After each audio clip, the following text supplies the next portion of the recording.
soldier. Mark a drop point for your team.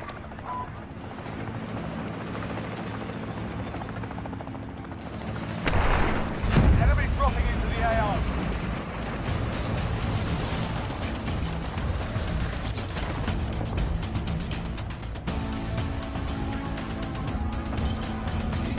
All right, lads, let's get it done.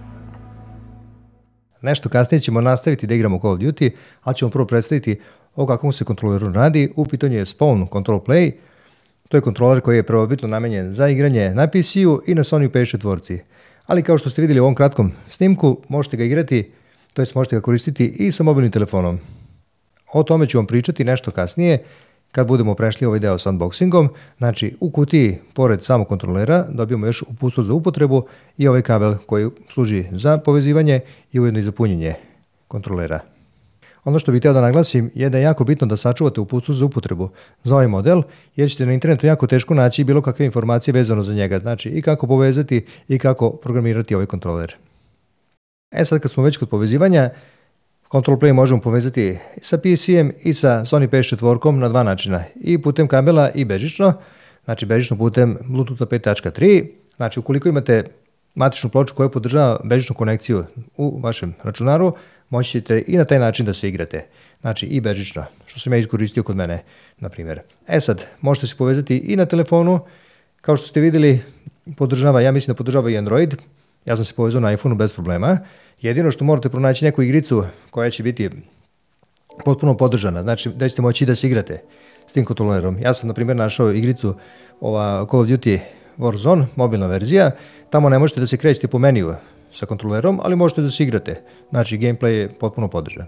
Idemo sada na malo gameplaya, pa ću posle njega iskomentarisati još one stvari koje nisam, a to su dizajn izrada i cena, i da zaokružujem polako ovaj video.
Sad ono što sam primetio u toku igranja je da ovaj kontroler jako lepo leži u ruci, da je sve na dohvat ruke, svi dugmići i palice, da čak imate ove dodatne odole kao mini palice, kako da ih nazovem. Dugmići su N1 i N2, dosta su brzi i njih bi uporedio recimo sa klikom miša. Recimo N1 može biti levi klik miša, N2 desni, što je jako bitno kod ovih pucačina, znači kod nišenjenja i opaljivanja. Znači, dosta brže možete reagovati, što kod mene, ajde, i ne znači puno, jer sam ja teški očaj kad su u pitanju igrice, to jest te pucačine, pogotovo preko kontrolera, što ćete vidjeti nešto kasnije, to jest na samom kraju videa ću vam ostaviti jedan isečak, mislim da ćete se dobro ismijati.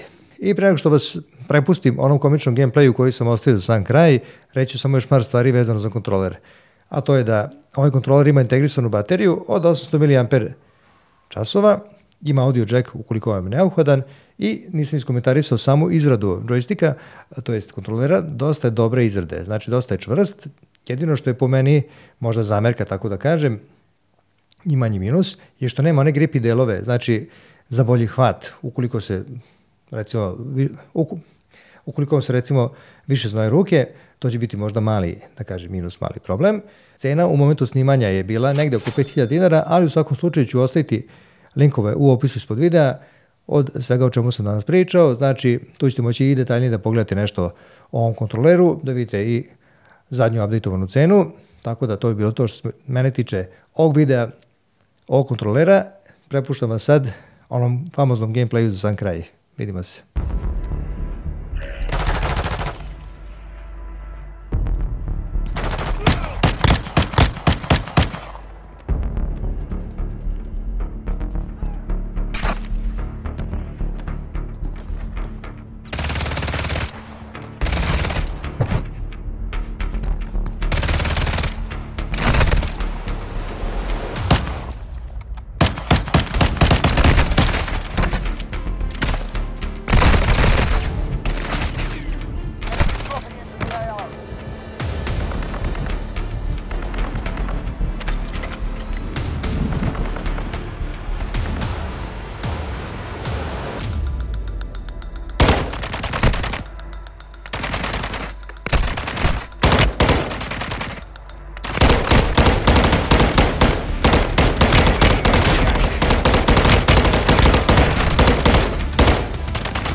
closing in.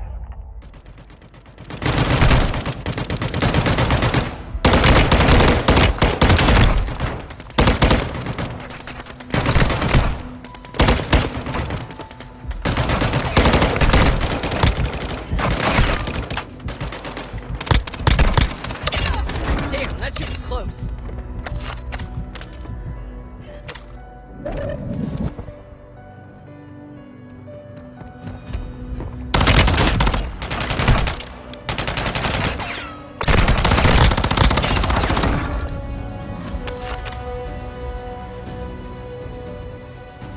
That's a win. Proper job.